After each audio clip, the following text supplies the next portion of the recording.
Chaque semaine, il lit la presse et la commande, c'est son avis, c'est avec Logan. Bonjour. Bonjour Engie, bonjour à tous. Alors, l'énorme crise humanitaire avec la séparation des familles de migrants aux États-Unis, voilà le premier sujet. Libération donne le ton en exprimant les avis des pays concernés. Le gouvernement mexicain a qualifié de cruelles et inhumaines les séparations des familles de migrants qui entrent clandestinement aux États-Unis. Le Salvador et le gouvernement du Honduras ont condamné des mesures qui constituent des atteintes aux droits humains et aggravent la vulnérabilité des enfants. A contrario, le Guantanamo s'est distingué lundi avec, avant d'être limogé, le porte-parole de la présidence avait donc affirmé que son pays respectait la politique anti-migratoire de Trump. L'indignation française et européenne est forte et pourtant le quotidien britannique The Guardian a décidé de marquer le coup en publiant hier une soixantaine de pages contenant la liste de 34 361 migrants et réfugiés morts depuis 1993 en essayant de pénétrer dans la forteresse européenne.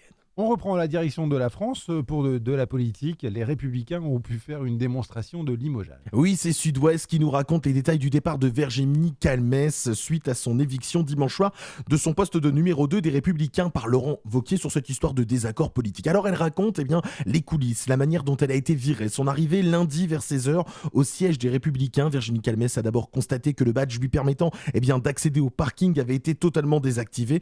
Puis elle a eu la surprise de découvrir ses affaires personnelles, y compris des tableaux et dessins de ses enfants entassés dans un carton posé sur le comptoir de l'accueil. Sur celui-ci était écrit à la main et bien visible un V pour Virginie Calmès qui ne laissait aucune place au doute. Au moment où Virginie Calmès a voulu se rendre dans son ex-bureau pour saluer son ancienne collaboratrice, un vigile lui a barré l'accès à l'ascenseur, assurant intervenir sur l'instruction de direction. Alors certains dirigeants LR ont évoqué des méthodes assez répandues dans les entreprises. Je vous avouerai que moi j'ai pas envie d'être dans ce genre d'entreprise. Moi non plus. Allez, le nouveau village préféré des Français se situe dans notre région, en Flandre. C'est le village de Cassel qui a reçu le titre. Le titre du village préféré des Français passe du Grand Est aux Hauts-de-France. Mardi soir, Stéphane Bern a annoncé que le village de Cassel avait été sollicité par les téléspectateurs. C'est la première fois qu'un village de notre région gagne le titre depuis le lancement du programme en 2012.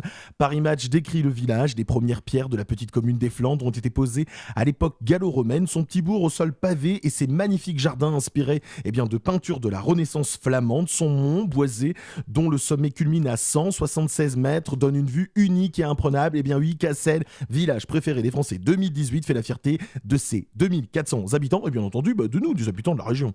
On va la pécho.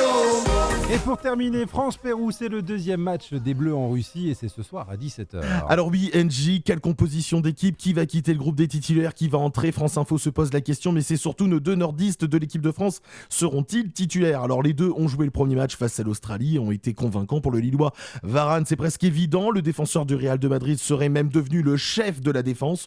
Pour Benjamin Pavard, le jeu montois, c'est déjà une belle confirmation. Arrivé comme remplaçant, le voilà dans la peau d'un titulaire. Alors vraiment, on espère les voir tous les deux sur le terrain ce soir et pourquoi pas remporter le match. Petit pronostic, allez, moi je dis 3-1 ce soir pour l'équipe de France. Moi je fais 2-0. Oh bon, On ok. verra ça ce soir. On voit ça ce soir.